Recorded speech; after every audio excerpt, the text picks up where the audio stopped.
ജീവനക്കാരെ കബളിപ്പിക്കാം എന്നാണ് ഇവിടുത്തെ ഇടതുപക്ഷ ഗവൺമെന്റിന്റെ വിചാരമിരിക്കുന്നത്. കഴിഞ്ഞ 10 വർഷമായി നമ്മൾക്ക് നൽകാനുള്ള ആനുകൂല്യങ്ങളാണ് ഒന്നിച്ചൊറ്റയടിക്ക് ഇപ്പോൾ ഈ കഴിഞ്ഞ ആഴ്ച പ്രഖ്യാപിച്ചിരിക്കുന്നത്. നമ്മൾക്കറിയാം, ശമ്പള കമ്മീഷനെ പ്രഖ്യാപിച്ചിരിക്കുന്നു.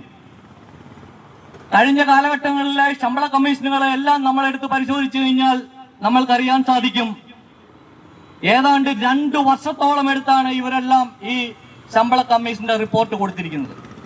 ആ ശമ്പള കമ്മീഷനോടാണ് പറഞ്ഞിരിക്കുന്നത് 3 മാസം കൊണ്ട് റിപ്പോർട്ട് കൊടുക്കണമെന്ന്. ഇനിയിപ്പോൾ 3 മാസം കൊണ്ട് റിപ്പോർട്ട് കൊടുത്തു കഴിഞ്ഞാൽ തന്നെ അടുത്ത 3 മാസം കഴിയുമ്പോഴത്തേക്കും തിരഞ്ഞെടുപ്പ് കഴിയും. തിരഞ്ഞെടുപ്പ് കഴിഞ്ഞു കഴിഞ്ഞാൽ പുതിയ ഗവൺമെന്റ് ആയിരിക്കും അധികാരത്തിൽ വരുന്നത്. അതുകൊണ്ട് തന്നെ ആ ഗവൺമെന്റ് തീരുമാനിക്കും ഈ കമ്മീഷന്റെ റിപ്പോർട്ട് അനുസരിച്ച് ഇവിടുത്തെ ജീവനക്കാരുടെ ശമ്പളം പരിഷ്കരിക്കണമെന്നുള്ളത്. ഇനിയിപ്പോൾ കമ്മീഷൻ റിപ്പോർട്ട് കൊടുത്താൽ തന്നെ നിയമസഭയുടെ സബ്ജക്ട് കമ്മിറ്റി അല്ലെങ്കിൽ നിയമസഭയൊക്കെ ഇത് 6 മാസവും 1 വർഷവും ഒക്കെ എടുത്ത് പഠിച്ചതിന് ശേഷമാണ് ഇവിടുത്തെ ജീവനക്കാർക്ക് മുൻകാലങ്ങളിലെല്ലാം ഈ ശമ്പള പരിഷ്കരണം അനുവദിച്ച് നൽകിയിട്ടുള്ളത്. അതുകൊണ്ട് തന്നെ ഞങ്ങളിപ്പോൾ ആവശ്യപ്പെടുന്നത്